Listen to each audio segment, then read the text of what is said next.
She was 22 years old, and by every measure the world cared to apply, she had nothing. Her stepfather, Gideon Marsh, a man who kept his feelings filed away like receipts in a drawer, had made that abundantly clear on a Tuesday morning in October, when he handed her a small canvas bag containing her mother's locket, a change of clothes, and $11. He said she was out. He did not say goodbye. He simply turned back to his ledger, and that was that. She had no family left who would claim her, no plan, no prospects. And with 7 of those $11, she would soon purchase a sealed and abandoned root cellar built into the hillside of a failed homestead at the edge of the Annapolis Valley in Nova Scotia. It was a decision made in a moment of pure, stubborn desperation, a refusal to arrive at the end of a day with nothing at all to show for it. But here is what no one knew. Here is what she could not have imagined when she pressed those $7 into the auctioneer's rough hand. Sealed behind that old timber door, beneath a rusted padlock that had not moved in 26 years, was a secret that did not belong to her. It belonged to the man who had thrown her out, and it was going to unmake him. Settle in, and let us tell you the story of Rosalind Carr. If you are watching from somewhere that feels like it has been overlooked, let us know in the comments below. Rosalind's education had not come from any schoolhouse. Her mother, who had died of a fever when Rosalind was 16, had taught her to read and figure and keep a household, but those were the ordinary lessons. The ones that mattered, the ones that lived in her hands and her patience, had come from a woman named Bertilde Ouellette, who had kept a cabinet-making and joinery shop at the end of Carr's Landing for 30 years. Bertilde Ouellette was not a small woman in any sense. She was wide-shouldered, quiet-spoken, with hands that moved around wood the way water moves around stone, never fighting, always finding the way through. She had apprenticed Rosalind informally, the way people in small places apprentice one another, out of mutual usefulness and a shared recognition of something worth passing on. Wood remembers, Bertilde would say, pushing a hand plane down the length of a pine board with a slow, deliberate stroke. It remembers the tree it came from. You want to work it, you have to know which way it grew. Go against the grain, and it will tear on you every time. She taught Rosalind to read the end grain of a plank like a map, to feel where the tension lived in a piece of timber, to sharpen a chisel to the point where it would shave the hair from your forearm, because a dull tool, she said, is just a way of making more work for yourself and blaming the wood. When Rosalind was 19, Bertilde Ouellette died of a stroke between one Tuesday and the next, quietly, without warning, leaving the shop and its contents to a nephew in Moncton, who had never held a chisel in his life and sold everything within a month. Everything except one thing. A week before she died, for reasons no one could account for, Bertilde had pressed into Rosalind's hands a small wooden box and said only, "You'll need this more than Edwin will." Inside was a marking gauge, a simple tool, a beechwood beam fitted with a brass thumbscrew and a hardened steel pin, worn smooth from 30 years of use. It was nothing to look at. It was worth perhaps 40 cents at any hardware counter. But in the hands of a joiner, it was the instrument that made everything else precise. It was Bertilde Ouellette's particular way of thinking, reduced to a single object. Rosalind had wrapped it in a piece of flannel and put it at the bottom of her trunk. After her mother died, she had gone to live with her stepfather, Gideon Marsh, in the house he had built on the far side of the valley. Gideon Marsh was a man of considerable local standing, the kind that comes not from being well-liked, but from being well-funded. He owned the grain storage at the Landing, 2 rental properties in Kentville, and a controlling interest in a small freight concern that moved goods between the Annapolis Valley and Halifax by rail. He was not unkind in the dramatic sense. He did not shout. He did not strike. He simply made it clear, through 1,000 small economies of attention and warmth, that Rosalind was a cost he was absorbing out of obligation to her mother's memory, and that the obligation had an end date. She had lived in his house for 3 years, doing what work she could, fixing furniture he would have otherwise replaced, sharpening tools for the hired men, doing the kind of fine finish work around the house that no one thinks to mention, and everyone notices when it's gone. She was quiet, she was useful, and she was aware, every day, that she was tolerated. The morning of her 22nd birthday, Gideon Marsh did not come down to breakfast late or make any ceremony of what he had to say. He simply appeared in the kitchen doorway at 6 in the morning, dressed already, and told her that he had spoken to his solicitor, and that as she was now a full adult with no legal claim on his household, it was time to make her own arrangements. He said this the way he might have said the weather had turned. He placed $11 on the table. He had calculated, he said, What her keep had cost against what her labor had been worth, and this was the difference. He did not look at her while he said it. He was looking slightly past her left shoulder, at the middle distance, the way people look when they have rehearsed something and are trying to remember the next line. She picked up the money. She did not say what she was thinking. She went upstairs, put on her coat, packed her trunk, and walked out of the house on the hill into a gray October morning, with the smell of wood smoke and salt marshes coming in on the wind off the bay. The road south took her toward the landing, where she knew a man named August Croft was running an estate auction for the Henniger family, who had abandoned their homestead 10 years prior and whose remaining property was being sold for debt. She had heard about it from one of the hired men, who'd said there wasn't much left worth having. She walked there because it was a direction, because walking was better than standing still. The Henniger place was a low farmstead set at the foot of a drumlin, its fields gone to alders and goldenrod, its barn a listing structure with half its roof caved in. A small crowd had gathered in the dooryard. A dozen men, mostly, in working clothes, here for the tools and the hardware and whatever timber could still be salvaged. August Croft stood on an upturned apple crate with a book in one hand and a gavel in the other, working through a list of lots with the particular energy of a man who would rather be somewhere warm. Rosalind walked through the thin crowd and along the south side of the house, where the kitchen garden had been. At the far end, built directly into the hillside, half hidden by a stand of overgrown hawthorn, was a root cellar. It was a low structure, only its timber door and stone lintel visible above grade, the rest sunk into the earth.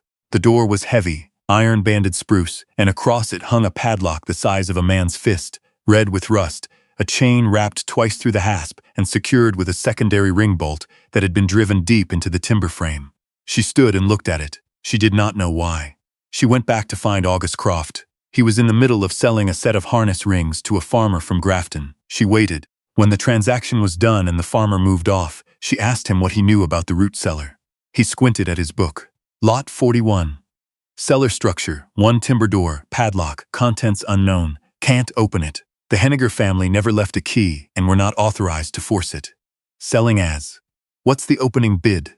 He looked at her the way people look at young women standing alone in places they are not expected. $5 for the structure. Is there a bid on it? There is not. I'll offer $7. He wrote it down without comment. 20 minutes later, when he worked through to Lot 41 and called for bids, no one raised a hand. The men standing nearby looked at the cellar, half buried in the hillside behind the hawthorn, and made their calculations. The cost of cutting off a lock like that, hauling out whatever was rotting inside, and doing anything useful with the structure was more trouble than it was worth. $7 to the young woman in the brown coat, August Croft said, and brought down his gavel on the apple crate. Rosalind counted out 7 of her 11 remaining dollars, received a handwritten bill of sale on a torn page from his ledger, and stood for a moment in the October wind looking at what she had just purchased. She owned a door she couldn't open in a hole in the ground, on a property that belonged to someone else, with $4 to her name.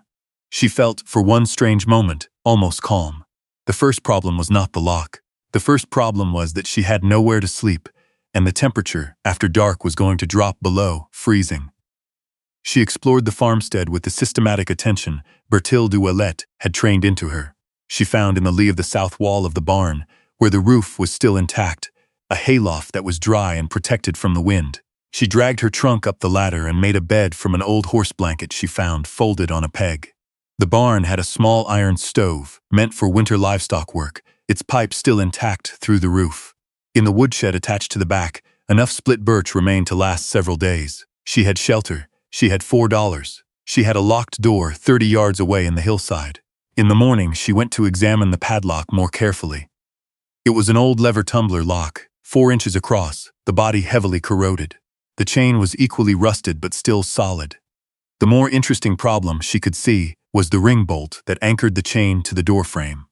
It had been driven into old-growth spruce, dense as bone, and whoever had put it there had done it with the intention of permanence. The conventional approach, cutting the chain or forcing the lock, would require tools and effort she couldn't easily acquire.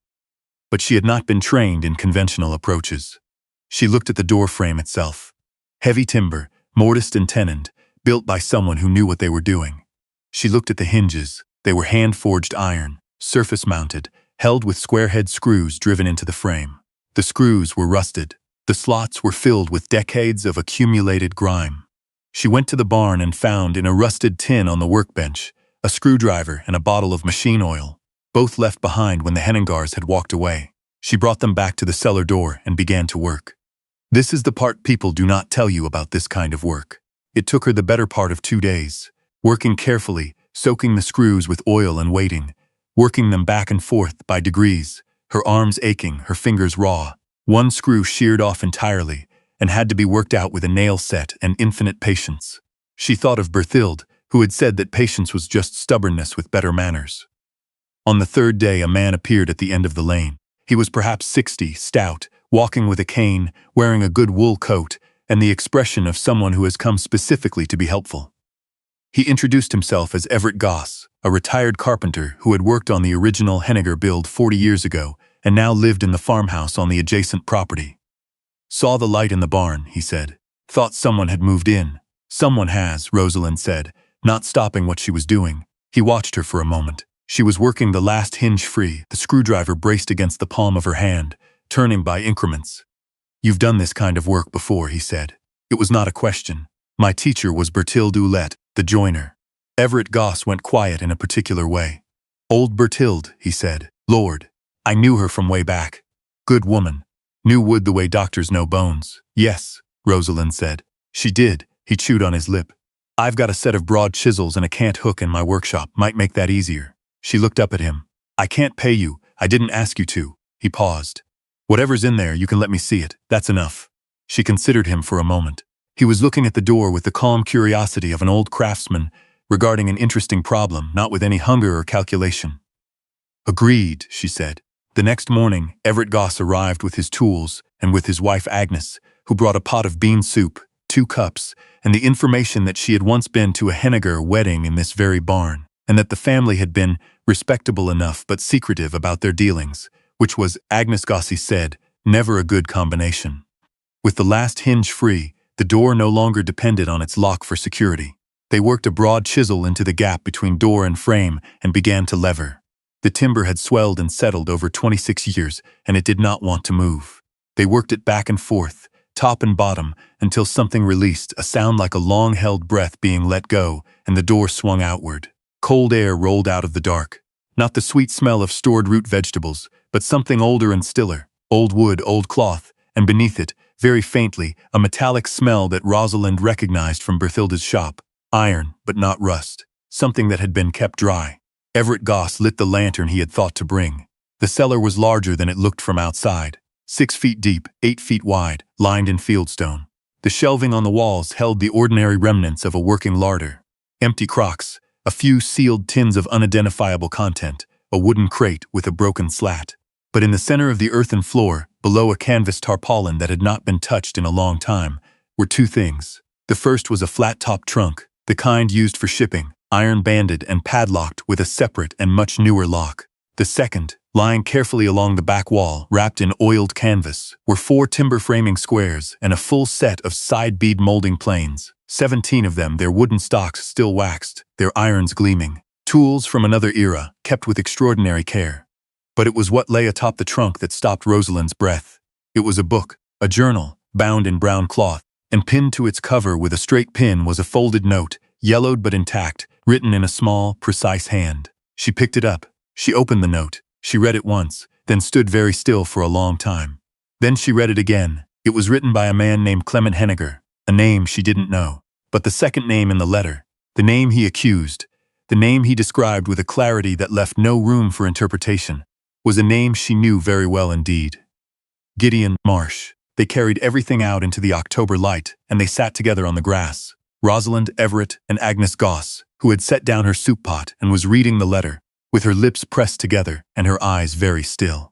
The journal belonged to Clement Hennigar, who had been the records keeper for a small cooperative land trust formed in 1898, in which 7 farming families in the valley had pooled money to purchase drainage rights on a section of low marshland the province was releasing for agricultural use.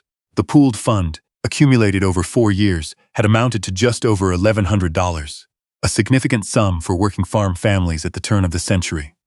The journal was meticulous. Clement Hennigar had recorded every contribution, every name, every amount, every meeting where the trust's business had been discussed, and he had recorded, in the same careful hand, the events of the winter of 1902, when a man named Gideon Marsh, then a young freight agent with ambitions, had been brought in to manage the administrative filing of the purchase documents with the provincial registry, and had not filed them, had, instead, registered the drainage rights in the name of a holding company he controlled, for which he had then sold access rights to a shipping concern, pocketing the proceeds and telling the 7 families that the provincial office had denied the application on a technicality. The journal had the receipts, the carbon copies. The letter from the provincial office confirming the application had been received and approved, and Clement Hennigar's own letter, never sent, addressed to the Nova Scotia Land Registry, describing the entire fraud in terms a child could follow, along with a copy of the trust's original accounting that showed every dollar contributed and by whom. He had sealed it in the cellar, the letter explained, because he had been afraid.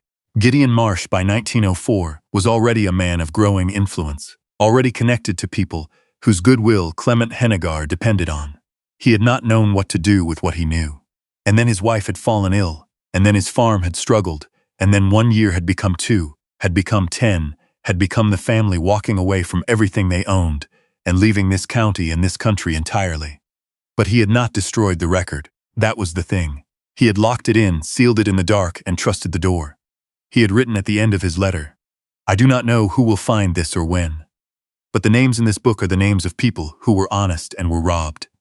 The money was never theirs to lose. I am sorry I did not have more courage. Whoever you are, see that it is known." Agnes Goss set down the letter and looked at Rosalind. "Do you know any of these families?" Rosalind was reading the list of names in the journal. There were 7.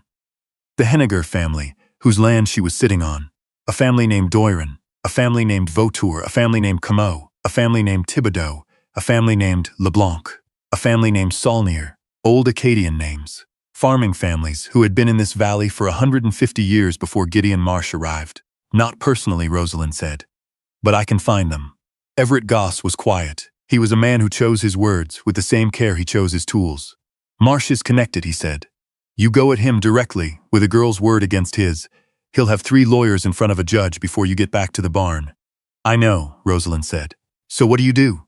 She looked down at the journal in her hands. She thought of Berthilde Ouellette's marking gauge, wrapped in flannel at the bottom of her trunk. Berthilde had told her once that the marking gauge did not cut anything. It only told you where the cut had to go. The actual work came after. "We do what Clement Hennigar couldn't," she said. "We find every family on this list, we show them the record, and we let them decide what to do with it. Together." The work began quietly, the kind of quiet that accumulates into something loud. Rosalind knew enough about how things were done to know that the journal itself, however clear, was not sufficient. She needed each family to be able to speak to it, to verify their own names, to confirm the contributions their grandparents had made. She needed, in other words, a chorus of witnesses, not a single accuser. Agnes Goss knew the valley, the way people know the place they have lived their whole lives, not from maps but from memory and connection. She knew that the Dorans still had a farm 2 miles south of Bridgetown. She knew that a Vautour girl had married a Cormier and moved to Berwick. She knew that the Comeau family had a son who had become a schoolteacher in Wolfville, and that the LeBlancs were still on their original land near Melanson, and that the Saulniers had dispersed after the patriarch died, but that there was a daughter, Lucienne Saulnier, who worked as a seamstress in Kentville. Rosalind made a list. She borrowed a wagon from Everett Goss, and she began. Her first visit was to the Doiron farm, where an old woman named Mathilde Doiron lived alone, her husband 30 years gone, her children scattered across the province. Rosalind did not begin with Gideon Marsh. She began with Mathilde's father. "We've found a record that concerns your family," she said, sitting at a kitchen table that smelled of bread and bay leaves. "A man named Clement Hennigar kept it. He recorded your father's contribution to the Drainage Land Trust in 1900. We think the trust was never properly settled, and we'd like you to look at his accounting." She set the journal on the table and opened it to the page where Doiron, Emile, $148 was written in that small, careful hand. Mathilde Doiron looked at the number for a very long time. Then she said, "My father said his whole life that money had gone to the wrong man. He never stopped saying it. My mother told him to let it go because it was making him bitter. He let it go, but he never believed it." "He was right," Rosalind said simply. The old woman looked up at her. What are you going to do about it? I'd like to know what you want to do about it, Rosalind said. It's your family's name in the book. That answer meant something to Mathilde Doiron that Rosalind could see but not entirely measure. She asked questions. She read the letter. She asked to read it again. And then she said, I have a cousin who is a solicitor in Annapolis Royal. I think he should see this. That was how it began. Over the following weeks, Rosalind drove the borrowed wagon through the gray November landscape of the valley. She found the Vautour daughter in Berwick, who was sharp and immediately furious, and asked if she could keep a copy of the relevant pages. She found the Comeau schoolteacher in Wolfville, who recognized immediately the implications of the accounting discrepancies, and said he knew a journalist at the Halifax Morning Chronicle. She found the Leblancs still on their land near Melanson, a family of 4 brothers who listened without interrupting, and then all began talking at the same time in a mixture of English and French, and came to a conclusion among themselves that they would speak to their MLA. And she found Lucienne Saulnier in a small rented room above a tailor's shop in Kentville, a woman in her 40s with tired hands who listened to the whole story, and then sat very still, and then said quietly, My grandmother sewed for 20 years to put her share into that trust. She believed in it. She used to say that piece of land was going to belong to her grandchildren. She was quiet again. It should have. At each visit, Rosalind brought the journal and Clement Hennigar's letter. At each visit, she left a signed receipt, not for money, but for the record. A simple document stating that the named family had reviewed the accounting and confirmed the contribution attributed to their ancestors. A stack of signed papers, building, quiet and insistent, into a case that no single lawyer could dismiss as one person's word. The news traveled, as news does in small places, not through newspapers at first, but through conversations. A freight hauler here, a visiting relative there, a remark at a church supper that arrived at the wrong ears, and then the right ones. Gideon Marsh heard it as rumor first, as men in his position always hear things, from someone who thought they were doing him a favor. A story about a young woman from Carey's Landing, something about the old Hennigar place, something about old records. He heard it and knew, in the way people know things they have tried to forget, exactly what it meant. He was in a position that offered him no good move. He could not deny the records without first acknowledging they existed. He could not challenge Rosalind directly without drawing attention to the thing he most needed obscured, and he could not claim the journal was fraudulent when 6 separate farming families had confirmed the names in it were their own grandparents. His influence, which had seemed so total, so settled, was in fact a structure built on a single concealed thing, and now the thing was no longer concealed. The solicitor in Annapolis Royal wrote to the Provincial Land Registry. The journalist in Halifax made inquiries. The Leblancs' MLA asked a question in the legislature that was printed in 3 newspapers. None of these things named Gideon Marsh directly, at first. They did not need to. The record named him. The record, in Clement Hennigar's careful hand, had always named him. Within the winter, the freight concern had lost 2 of its major contracts. The rental properties in Kentville sat empty, the tenants having found other arrangements. The men who had depended on his goodwill found it expedient to remember other loyalties. He sold what he could, quietly, for less than it was worth, and by spring he was gone from the valley, gone from the territory, leaving behind only the house on the hill and a reputation that would have to find its own way without him. Rosalind never spoke to him again after that October morning. She did not need to. The question of what to do with the trunk took longer to settle. Inside they had found, after Everett Goss carefully shimmed the lock free with a fine chisel Job had clearly enjoyed, a set of original land deeds, a packet of correspondence relating to the trust, and, rolled in a wool cloth, $240 in banknotes. Old paper, but good. The remnant of the trust's operating fund, which Clement Hennigar had evidently retrieved in cash at some point, and preserved rather than let it fall into Marsh's hands. The question of how to divide it was simple once Rosalind laid it out. The trust records showed the proportional contributions. The division was therefore exact. She computed each family's share by proportion, as Bertilde had taught her to compute anything. Find the relationship between the parts first, then apply it. Each family received a small envelope.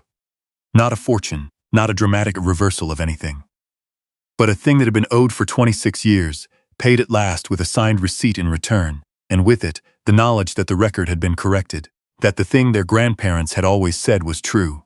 Lucienne Saulnier, when Rosalind placed the envelope on her table, looked at it for a long moment, and then looked up and said, "What do you get from all this?" It was a fair question. Rosalind had thought about it. "I bought a door," she said. Lucienne Saulnier looked at her, and then, for the first time in the whole conversation, smiled. The molding planes and framing squares from the cellar turned out to belong, by provenance, to the Henniger family's original builder, who had willed them to Clement Henniger, who had stored them for safekeeping. The Henniger descendants, when Rosalind located them through a chain of letters that reached as far as Ontario, said they had no use for old tools and asked only that they go somewhere they would be used. Rosalind kept them. She stayed in the barn through the winter and into the spring, working. Everett Goss lent her lumber. Agnes brought soup with a regularity that became its own kind of warmth.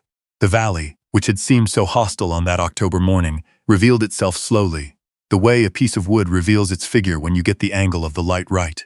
By spring, she had taken on 2 small joinery commissions from people who had heard, through Agnes Gossie's network of quiet knowledge, that there was a young woman out at the old Henniger place who did fine work and charged fair prices. One was a built-in cabinet for the Doran farm. Mathilde Doran had specifically requested her. She set up her workbench in the barn. She hung the molding planes on the wall in order of profile. She laid the framing squares on a shelf above the bench. And she put Berthilde Ouellette's marking gauge on a small block of wood at the corner of the bench, where she could reach it without thinking. It was not a large beginning, but it was a beginning that was entirely her own. The cellar, cleared and cleaned and fitted with proper shelving, became a cold storage that she shared with the Gosses, and, later, with Lucienne Saulnier's cousin, who moved out from town and needed somewhere to keep her apple harvest. The hawthorn that had grown in front of the door was cut back and the lintel repointed with fresh mortar. The door itself, that heavy iron-banded spruce door that had held its secret for 26 years, was rehung on new hardware. It opened easily now, and it smelled of the earth and the cool dark of old stone, which is not an unpleasant smell at all. She thought sometimes, standing at her bench in the early mornings, when the valley fog was still settled in the hollows, and the light was soft and directionless, of Clement Henniger in his kitchen, writing his letter to no one, and sealing it in the dark. A man who had not had enough courage in the moment, but who had not, in the end, destroyed the truth. Who had trusted that a door and a lock and time would hold it safe until someone came along who could use it. She thought of Berthilde Ouellette, who had pressed a marking gauge into the hands of a 16-year-old girl with sawdust in her hair and said, without explanation, "You'll need this more than Edwin will." She thought of Gideon Marsh, a man who had seen the world as a series of transactions, who had looked at a young woman with $11 in a trunk and had calculated that she was a negligible quantity. He had given her a direction to walk in, and she had walked, and the thing she had found at the end of it had unmade him without her having to raise her hand once. He had, she thought, made a significant error in his accounting. She picked up the marking gauge from its block, felt the worn, smooth beechwood against her palm, ran her thumb over the brass thumbscrew the way she had done 10,000 times. Then she set it to the thickness of a new board and drew a clean, precise line. It is a funny thing, isn't it, what $7 can buy? She had spent them on a locked door in a hillside that everyone else had walked past, and what she had found behind it was not what anyone would have expected. Not a fortune, not a weapon, not a resolution to anything in one clean moment. What she had found was a record of what was true, and she had carried it, name by name, family by family, down every muddy November road in the valley, until the truth had enough witnesses to stand on its own. That was what the $7 had bought, a door, and everything that was on the other side of it. It was the best $7 Rosalind Carré ever spent. We hope this story reminded you that sometimes the things others walk past, the locked doors, the overlooked records, the small tools wrapped in flannel at the bottom of a trunk, carry more weight than anyone imagines. And for our question today, has there ever been a moment in your life when something that seemed small or forgotten turned out to matter far more than you expected? Let us know in the comments. We read everyone. Until next time, stay close.